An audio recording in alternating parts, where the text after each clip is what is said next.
은행에 넣어둔 소중한 퇴직금 이자는 반토막 나고 평생 모아 마련한 상가 월세는 깎아달라고 아우성인데 혹시 선생님의 이야기는 아니신가요? 최근 미국에서 시작된 금리 인하의 칼바람이 남의 나라 얘기인 줄만 알았는데 바로 우리 집 가계부를 겨누고 있습니다. 평생 일만 하고 살았는데 이제 좀 편하게 살아보려 하니 모아둔 돈의 가치가 매일같이 녹아내리는 기분 느껴보셨습니까? 경기도 수원에 사는 61세 이진수 선생님은 퇴직금 2억 5천만 원에서 나오는 이자가 생활비의 전부였지만 이제는 원금을 깨서 쓰고 계십니다. 마포에서 작은 오피스텔로 노후를 보내려던 67세 최명희 선생님은 월세 수입이 급감해 건물 유지비 내기도 벅찬 상황입니다. 이 두 분의 눈물 젖은 사연, 이게 과연 남의 일일까요? 오늘 영상 놓치시면 10년 뒤 자식에게 손 벌리는 부모가 될지도 모릅니다. 지금 바로 확인하시죠. 여보, 당신은 평생 고생만 했는데 만약에 다시 태어나면 나 같은 놈 말고 부잣집 도련님 만나서 호강 좀 해봐. 알았지? 경기도 성남의 낡은 빌라. 작은 텔레비전 앞에 앉아 있던 김영철은 뜬금없이 아내의 흑백 영정사진을 향해 혼잣말을 건넸다. 사진 속 아내는 28, 가장 예뻤던 그때 그 시절의 모습으로 활짝 웃고 있었다. TV에서는 연일 떠들어대는 금리 인하 소식이 흘러나왔지만 영철의 귀에는 그저 쇠소리처럼 낯설게만 들렸다. 그의 세상은 아내가 떠난 3년 전 그날에 멈춰 있었고 시간은 더 이상 흐르지 않았다. 아이고, 아버지, 또 혼자 술 드셨어요? 저녁은 잡섰고요. 현관문이 열리고 외동딸 김수진이 들어왔다. 퇴근길에 사온 따끈한 순댓국 봉지를 식탁 위에 올려놓으며 걱정스러운 눈으로 아버지를 바라봤다. 수진은 아버지의 유일한 버팀목이자 세상과 연결된 마지막 끈이었다. 영철은 딸의 얼굴을 보고서야 멋쩍게 웃으며 손사래를 쳤다. 아니다. 안 마셨다. 그냥 내 엄마 생각이 나서. 저녁은 무슨 이따 먹으려고 했다. 맨날 이따 그러다 속 다 버리셔요. 얼른 데울 테니 앉으세요. 마침 뉴스에서 아버지 얘기 나오네요. 수진이 숟가락을 놓는 사이 앵커의 목소리가 거실을 채웠다. 미 연준의 금리 인하 조치로 인해 국내 시중은행 예금, 금리 또한 하락세가 불가피할 전망입니다. 특히 이자 수입에 의존하는 은퇴 생활자들의 영철은 못 들은 척 고개를 돌렸다. 저 뉴스는 마치 자신의 심장을 후벼 파는 것만 같았다.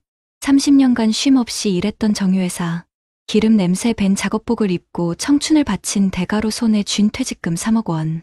아내가 살아있었다면 이 돈으로 세계 여행이라도 떠났을 테지만 이제는 그저 통장 속 숫자에 불과했다. 영철은 아내가 남긴 마지막 말처럼 이 돈만큼은 절대 허투루 쓰지 않겠다고 다짐했다. 그래서 가장 안전하다는 은행 예금에 꼬박꼬박 묻어두고 그 이자로만 생활했다. 처음 몇 년은 그럭저럭 괜찮았다. 한 달에 100만 원 남짓한 이자는 비록 넉넉지는 않았지만 아내의 병원비로 짐 빚을 갚고 수진의 결혼 자금까지 조금씩 모을 수 있는 희망이었다. 하지만 세상은 영철의 편이 아니었다. 작년부터 꺾이기 시작한 금리는 바닥을 모르고 곤두박질 쳤고 어느새 이자 수입은 반토막이 나 있었다. 60만 원. 그것이 지금 영철이 한 달 동안 손에 쥐는 돈의 전부였다. 월세 40만 원을 내고 나면 고작 20만 원이 남았다. 그걸로 공과금을 내고 식비를 해결하고 가끔 찾아오는 손녀에게 용돈이라도 쥐어주려면 턱없이 부족했다. 결국 그는 얼마 전부터 원금을 깨기 시작했다.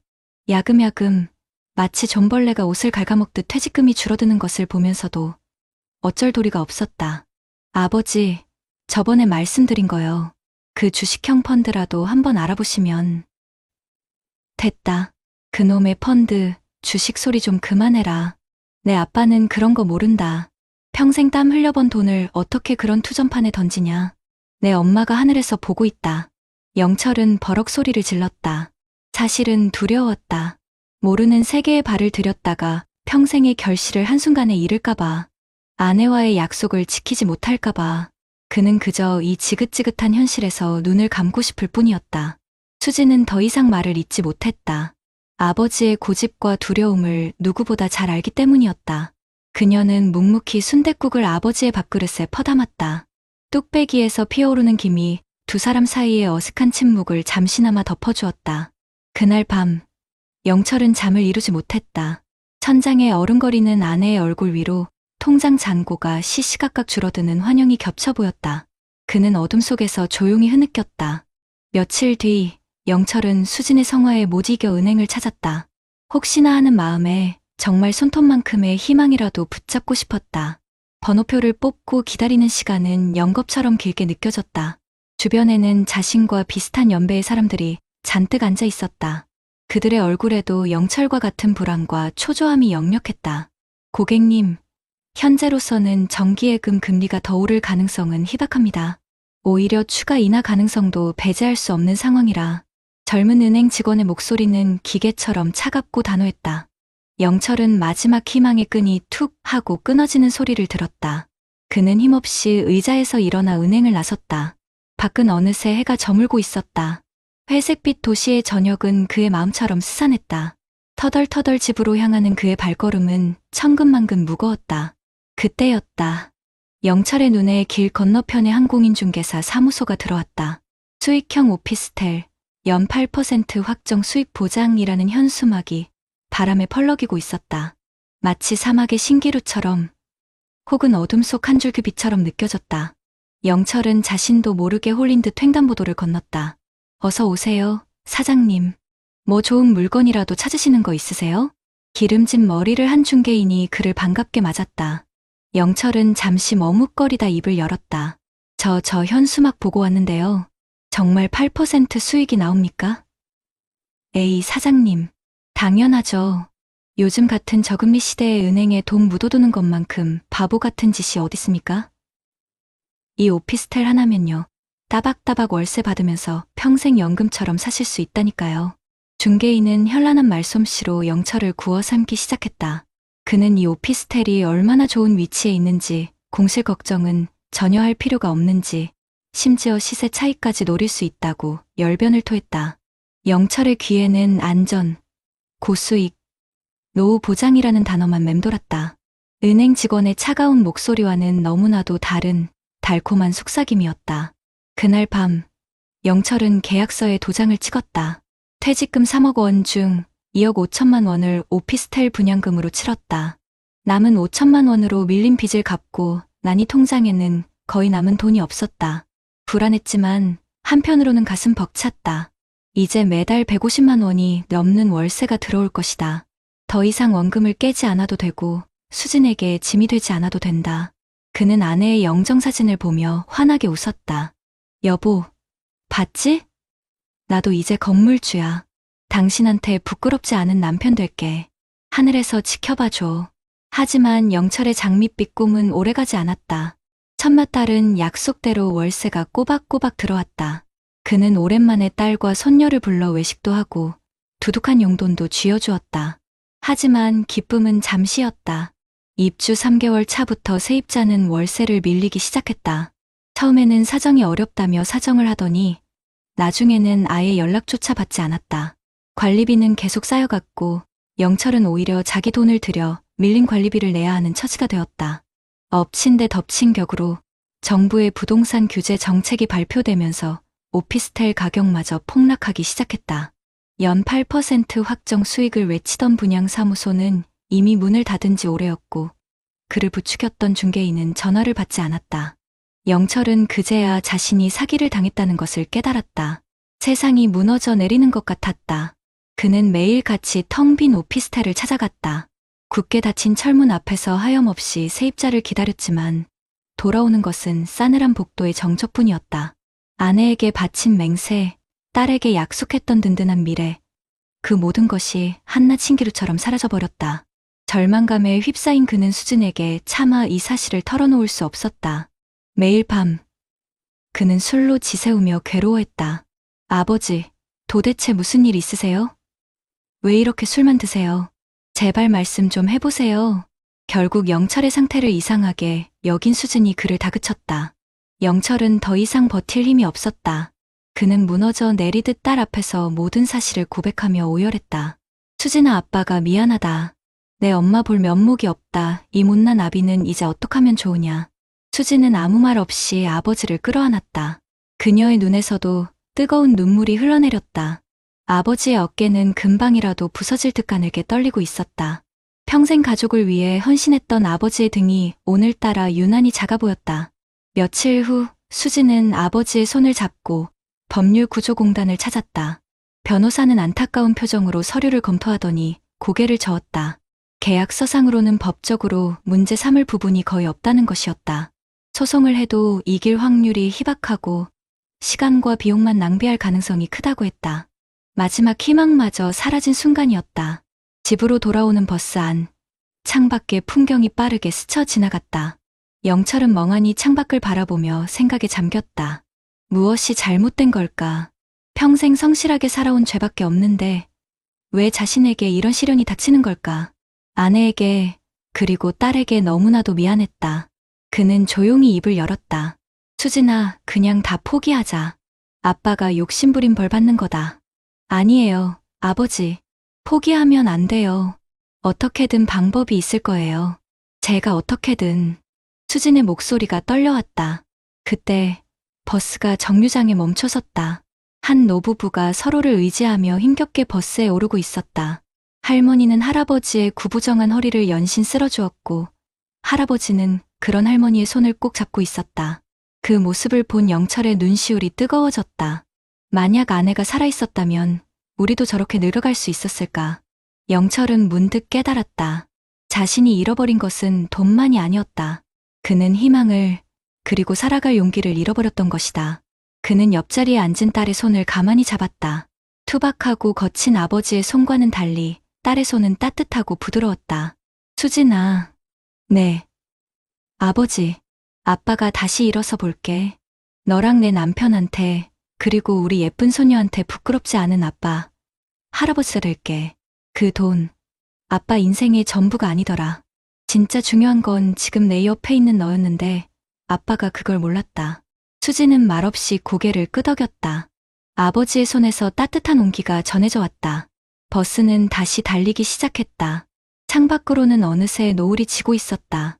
붉게 타오르는 저녁 하늘은 마치 새로운 시작을 알리는 신호탄 같았다. 며칠 뒤 영철은 새벽 인력 시장에 나갔다. 젊은 시절의 기력은 아니었지만 아직 일할 힘은 남아있었다. 그는 낡은 작업복을 다시 꺼내 입었다. 기름 냄새 대신 흙먼지가 묻어났지만 땀 흘려 일하는 고단함 속에서 그는 오히려 삶의 활력을 되찾았다. 적은 돈이었지만 그는 그 돈으로 딸에게 작은 선물을 사주기도 하고 손녀의 간식을 사주기도 했다. 통장 잔고는 비어갔지만 그의 마음은 그 어느 때보다 풍요로워졌다. 그날 저녁 영철은 퇴근 후 딸이 차려준 저녁상에 마주 앉았다. TV에서는 여전히 어려운 경제 소식이 흘러나오고 있었다. 하지만 더 이상 그 소리는 영철의 마음을 흔들지 못했다. 수진아, 그거 아냐? 날이 참 좋더라. 오늘따라 하늘이 유난히 파랗더라고. 영철은 밥을 한술 크게 뜨며 말했다. 그의 얼굴에는 오랜만에 편안한 미소가 걸려 있었다. 그 미소를 보며 수진도 따라 웃었다. 아버지가 잃어버렸던 것은 돈이 아니라 바로 저 웃음이었을 것이다. 세상의 모든 것이 무너져 내린 것 같던 절망의 순간에도 결국 우리를 다시 일으켜 세우는 것은 돈이 아닌 사랑하는 사람들이라는 것. 김영철 씨의 이야기는 우리에게 바로 그 평범하지만 위대한 진리를 가르쳐주고 있었다. 그의 텅 빈 통장은 역설적으로 세상에서 가장 소중한 것으로 채워지고 있었다. 그것은 바로 가족이었다. 여러분 어떠시나요? 위의 사례는 정말 비참하고 서글픈 인생 아닌가요? 하지만 지금부터 소개해드리는 사례는 정반대의 선택으로 행복한 노후를 보내고 있는 분을 소개해드리겠습니다. 경기도 고양시의 한 아파트. 이른 아침 햇살이 거실 가득 쏟아져 들어오면 박진성 씨의 하루가 시작된다. 35년간 교직에 몸담았던 그는 5년 전 명예퇴직 후 아내 이은숙 씨와 함께 제2의 신혼을 보내고 있었다. 그의 아침은 아내가 정성껏 내린 커피 향과 함께 시작된다. 신문을 넘기는 그의 옆에서 아내는 베란다 화초에 물을 주며 소소한 이야기를 나눈다. 이들에게는 매달 280만 원의 공무원 연금이 꼬박꼬박 통장에 들어온다. 큰 돈은 아니지만 두 사람이 소박하게 생활하고 가끔 여행을 다니기에는 부족함이 없는 금액이었다. 여보, 오늘 동창 모임 있는데 최서방이 또 한턱 크게 쏜다나 봐. 저번에 무슨 바이오 주식으로 대박이 났다고 자랑이 이만저만이 아니었거든. 아내의 말에 진성씨는 신문에서 눈을 떼었다. 친구 최만식은 은퇴 후 과감한 주식 투자로 몇 년 새 자산을 크게 불린 인물이었다. 만날 때마다 진성씨에게 답답하다며 핀잔을 주곤 했다. 박 선생, 그 쥐꼬리만 한 연금 받아서 어느 세월에 부자 되겠나? 인생은 한 방이야. 한 방. 친구의 목소리가 귓가에 맴도는 듯했다. 사실 진성씨도 흔들리지 않았다면 거짓말이다. 주변에서 주식이다, 코인이다, 부동산이다 해서 돈을 벌었다는 소리가 들려올 때마다 평생 모은 예금 1억 원이 초라하게 느껴지기도 했다. 어느 날 저녁 최만식에게서 전화가 걸려왔다. 목소리는 흥분으로 가득 차 있었다. 진성아, 내가 너한테만 알려주는 정보다. 지금 임상 3상 들어간 신약 개발 회사가 있는데 이거 터지면 최소 10배는 먹는다. 내가 너 생각해서 특별히 알려주는 거야. 당장 내일 아침에 있는 돈 없는 돈 다 끌어모아서 투자해라. 평생 연금만 쳐다보고 살 거냐? 진성 씨의 심장이 쿵쾅거리기 시작했다. 10배. 그 말은 마법처럼 그의 이성을 마비시켰다. 1억이 10억이 되는 상상. 아내에게 번듯한 집 한 채 사주고 자식들 도움 없이 세계 일주를 하는 꿈 같은 미래가 눈앞에 아른거렸다. 그날 밤 진성 씨는 잠을 설쳤다. 통장을 열었다 닫았다, 컴퓨터로 주식창을 켰다 껐다를 반복했다. 그의 마음속에서 안정과 욕심이라는 두 마리 개가 맹렬하게 싸우고 있었다. 날이 밝아오자 그는 결국 결심한 듯 아내를 깨웠다. 여보, 나 당신이랑 상의할 게 있는데. 그는 밤새 고민했던 이야기를 조심스럽게 꺼냈다. 아내 은숙 씨는 말없이 남편의 이야기를 끝까지 들어주었다. 그리고는 조용히 찻잔을 내려놓고 남편의 손을 잡았다. 여보, 우리는 부자가 되려고 평생을 아등바등 살아온 게 아니잖아요. 우리는 그저 오늘처럼 아침에 같이 커피 마시고 주말에는 손주들 재롱 보면서 아프지 않고 함께 늙어가는 게 꿈 아니었어요? 아내의 따뜻한 한마디는 그 어떤 재테크 전문가의 조언보다 그의 마음을 깊게 파고들었다. 당신 말이 맞아. 내가 잠시 헛된 꿈을 꿨나 보오. 진성 씨는 그제야 마음을 다잡고 친구에게 정중히 거절 문자를 보냈다. 그 후로 몇 달이 지났다. 진성 씨는 친구의 권유를 잊고 다시 평온한 일상을 되찾았다. 아내와 함께 동네 문화센터에서 서예를 배우고 주말이면 작은 텃밭을 가꾸는 재미에 푹 빠져 살았다. 그러던 어느 날 뉴스에서 충격적인 소식이 흘러나왔다. 최만식이 추천했던 그 바이오 회사가 임상 결과를 조작한 혐의로 검찰의 압수수색을 받았고 주가는 휴지 조각이 되었다는 내용이었다. 곧이어 친구에게서 전화가 걸려왔다. 전화기 너머로 들려오는 친구의 목소리는 절규에 가까웠다. 평생 모은 노후 자금은 물론 자식들 집까지 담보로 잡혀 빌린 돈을 모두 날렸다는 것이었다. 진성 씨는 아무 말도 할 수 없었다. 친구에 대한 안타까움과 함께 아내의 얼굴을 보며 가슴을 쓸어내렸다. 만약 그때 아내가 자신을 잡아주지 않았더라면 지금 절규하고 있는 것은 바로 자신이 되었을지도 모른다. 그 주 주말 진성 씨와 아내는 강원도 속초로 짧은 여행을 떠났다. 화려한 호텔은 아니었지만 바다가 보이는 작은 민박집 창가에 앉아 파도 소리를 들었다. 아내가 끓여준 라면을 먹으며 그는 문득 생각했다. 통장에는 여전히 1억 원이 그대로 있었고 매달 나오는 연금도 변함이 없었다. 하지만 그의 마음은 그 어느 때보다 부유하고 평화로웠다. 인생은 한 방이라던 친구의 말이 떠올랐다. 그러나 진성 씨에게 인생은 한 방의 대박이 아니라 아내와 함께하는 하루하루의 소중함이었다. 그는 뜨끈한 라면 국물을 마시며 옆에 앉은 아내의 손을 꼭 잡았다. 여보, 우리 다음 달에는 남해로 가볼까? 동백꽃이 예쁘게 폈다던데. 진성 씨의 말에 아내가 환하게 웃었다. 그의 얼굴에도 잔잔한 미소가 번졌다. 남들이 보기에는 아무것도 변한 것 없는 지루한 노년일지 모른다. 하지만 박진성 씨는 알고 있었다. 지키는 것이 때로는 버는 것보다 훨씬 더 위대하며 가장 큰 부는 더 많은 돈이 아니라 오늘의 행복을 내일도 누릴 수 있다는 확신이라는 것을. 화려한 수익률 그래프 대신 아내의 웃음과 잔잔한 파도 소리로 채워진 그의 노후는 그 누구보다 안정되고 풍요로웠다. 그의 이야기는 우리에게 진정한 노후의 행복이 어디에 있는지를 조용히 그러나 깊은 울림으로 말해주고 있었다. 앞선 사례들을 잘 보셨나요? 이런 문제들과 관련해서 전문가들과 통계 자료를 소개해드리겠습니다. 김영철 선생님의 안타까운 이야기는 결코 남의 일이 아닙니다. 지금 대한민국은 초고령 사회로 달려가고 있고 은행 이자는 물가 상승률도 못 따라가는 시대에 살고 있지 않습니까? 얼마나 모았나도 중요하지만 이제는 이 모은 돈을 어떻게 지키고 어떻게 안정적으로 오래 쓸 수 있을까를 고민해야 하는 새로운 숙제가 우리 앞에 놓인 겁니다. 통계청 자료를 보면요. 우리나라 66세 이상 은퇴하신 분들의 상대적 빈곤율이 무려 39.8%에 달한다고 합니다. 이게 경제협력개발기구, 그러니까 잘 사는 나라들 모임에서 최고 수준이라는 거예요. 왜 이럴까요?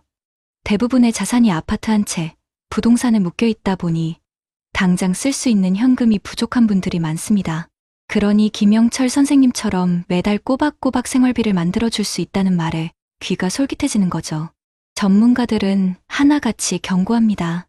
지금처럼 저금리 시대의 은행 예금에만 돈을 묻어두면 돈의 가치가 가만히 앉아서 줄어드는 거라고요. 그래서 많은 분들이 주식이나 펀드 같은 조금은 위험한 곳에 눈을 돌리시다가 심지어는 원금까지 몽땅 날리는 파생결합 펀드 같은 아주 위험한 상품에 손을 대기도 하십니다. 김영철 선생님이 당했던 수익형 오피스텔 연 8% 확정 수익 보장 같은 말은요. 사실상 사기에 가까운 전형적인 수법입니다. 특히 우리 시니어 세대는 정보도 부족하고 스마트폰 같은 디지털 기기 사용도 익숙지 않다 보니 보이스피싱이나 투자 사기에 너무나도 쉽게 노출될 수밖에 없습니다. 금융감독원에서 교육도 하고 여러 노력을 한다지만 현장에서는 여전히 부족한 게 현실이죠. 김영철 선생님의 사례는 우리에게 두 가지를 똑똑히 보여줍니다. 첫째는 노후 자금은 수익률보다 안전이 100번, 1000번 중요하다는 것. 그리고 둘째는 마음이 급해지면 평소에는 보였을 허점도 보이지 않게 되어 사기당하기 쉽다는 것입니다. 반면에 박진성 선생님의 이야기는 정말 현명한 선택이 무엇인지 다시 한번 생각하게 합니다. 공무원 연금이라는 든든한 버팀목이 매달 통장에 꽂히니 마음의 여유가 생기는 겁니다. 친구가 옆에서 아무리 대박 주식을 외쳐도 흔들리지 않을 수 있었던 거죠. 은퇴 자산관리 전문가들이 입을 모아 하는 이야기가 있습니다. 노년기에는 돈을 불리는 것보다 안정성과 현금 유동성이 최우선이라고요. 전체 자산의 최소 30%에서 50% 정도는 필요할 때 바로 꺼내 쓸 수 있는 현금으로 가지고 있고 나머지는 원금 까먹을 걱정이 적은 예금이나 국공채, 아주 튼튼한 회사채, 그리고 꼬박꼬박 배당을 주는 주식들을 모아놓은 배당 상장 지수펀드 같은 곳에 넣어두라고 조언합니다. 저는 박진성 선생님 아내분께서 하신 말씀이 참 가슴에 와닿았습니다. 우리가 부자 되려고 평생을 아등바등 살아온 게 아니잖아요. 우리는 그저 오늘처럼 아침에 같이 커피 마시고 주말에는 손주들 재롱 보면서 아프지 않고 함께 늙어가는 게 꿈 아니었어요? 이 말이 정답 아닐까요? 이건 단순히 돈을 굴리는 재테크가 아니라 우리 인생 전체를 놓고 행복을 계획하는 재무 설계의 관점입니다. 박진성 선생님은 헛된 욕심을 버리고 평범한 일상의 행복을 지켜내셨습니다. 그 결과 위험한 투기로 노후 자금을 다 날린 친구와는 비교할 수 없는 평화롭고 풍요로운 노후를 보내고 계시죠. 통장에는 1억 원이 그대로 있었지만 그분의 마음은 세상 그 누구보다 부자였을 겁니다. 결국 두 분의 이야기는 우리에게 분명한 메시지를 줍니다.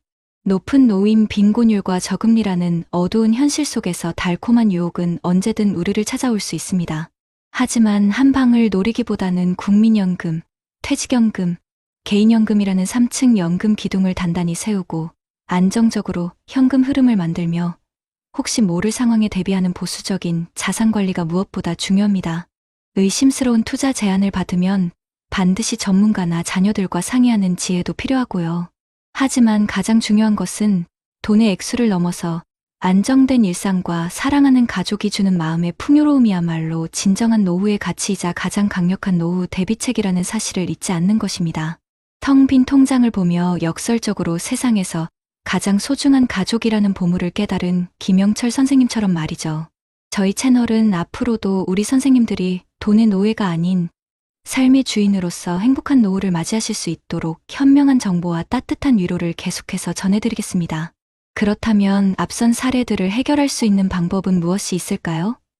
김영철 씨의 안타까운 사연과 박진성 씨의 현명한 선택은 우리 시니어들에게 노후 자산 관리가 얼마나 중요한지 다시 한번 일깨워주고 있습니다. 달콤한 유혹에 흔들려 평생 모은 자산을 한순간에 잃을 수도, 반대로 원칙을 지켜 평온한 노후를 보낼 수도 있기 때문이죠. 가진 것은 집 한 채뿐인데 당장 쓸 현금이 부족한 분들이 많으실 겁니다. 은행 예금 이자는 턱없이 부족하고 집을 팔자니 어디 가서 살지 막막하고요. 바로 이런 분들을 위해 대한민국 정부가 보증하는 주택연금 제도가 있습니다. 한국주택금융공사에서 운영하는 주택연금은 만 55세 이상의 시니어가 소유한 집, 공시가격 12억 원 이하의 집을 담보로 맡기고 내 집에 평생 살면서 매달 연금을 받는 제도입니다. 부부 중 한 명이 먼저 세상을 떠나도 연금액이 줄어들지 않고 100% 똑같이 지급되고요. 만약 나중에 집값이 연금으로 받은 총액보다 더 많이 오르면 차액은 자녀에게 상속되고, 반대로 집값이 떨어져도 부족분을 자녀에게 청구하지 않아 국가가 책임지므로 가장 안전한 노후 현금 확보 수단입니다. 전문가들은 노후 자산 관리의 핵심은 수익률이 아니라 매달 끊기지 않는 현금 흐름 캐시 플로우를 만드는 것이라고 강조합니다. 주택연금은 부동산에 묶여있는 자산을 유동화하여 안정적인 현금 흐름을 만드는 가장 현실적이고 효과적인 방법이고요. 특히 자녀에게 집을 물려주기보다 독립적인 노후를 보내고 싶어 하는 요즘 시니어들에게 최고의 선택이 될 수 있습니다. 김영철 씨는 연 8% 확정 수익이라는 말에 넘어가 큰 피해를 보셨다고 하죠. 이런 금융사기와 불완전 판매를 막기 위해 정부와 각 지자체에서는 다양한 예방 프로그램을 운영하고 있습니다. 금융감독원에서는 어르신들을 위한 맞춤형 금융교육을 전국적으로 실시하고 있어요. 보이스피싱, 투자 사기 유형과 예방법을 알려주고 의심스러운 투자 권유를 받았을 때 상담받을 수 있는 전화 1332번도 있으니 꼭 기억해주세요. 세상에 공짜 점심은 없다는 사실을 다시 한번 되새겨줍니다. 서울시를 비롯한 여러 지자체에서는 금융 전문가가 직접 경로당이나 복지관을 방문해 1대1로 재무 상담을 해주는 찾아가는 금융복지상담센터를 운영하고 있습니다. 은행에 가기 어렵거나 복잡한 금융상품이 두려운 분들에게 큰 도움이 될 겁니다. 또 은행에서는 부모님이 고액의 현금을 인출하거나 송금할 경우 미리 지정해둔 자녀에게 문자로 알려주는 지정인 알림 서비스를 제공하는데요. 이것도 금융사기를 막는 훌륭한 안전장치가 될 수 있습니다. 전문가들은 투자를 권유받았을 때 그 자리에서 바로 결정하는 것이 가장 위험하다고 조언합니다. 나중에 자녀와 상의해보고 다시 오겠다, 이 한마디가 수억 원의 자산을 지켜줄 수 있다고 합니다. 또한 원금 보장과 고수익이라는 두 단어가 함께 쓰이면 100% 사기라고 봐도 무방합니다. 투자의 세계에서 원금 보장과 고수익은 절대 양립할 수 없다는 사실을 명심해야 합니다.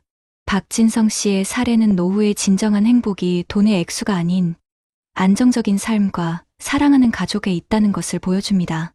정부가 제공하는 든든한 정책들을 울타리 삼아 현명하게 자산을 관리하고 달콤한 유혹보다는 가족의 따뜻한 조언에 귀 기울이는 것. 그것이 바로 우리 모두가 꿈꾸는 평화롭고 풍요로운 노후를 만드는 가장 확실한 길일 것입니다.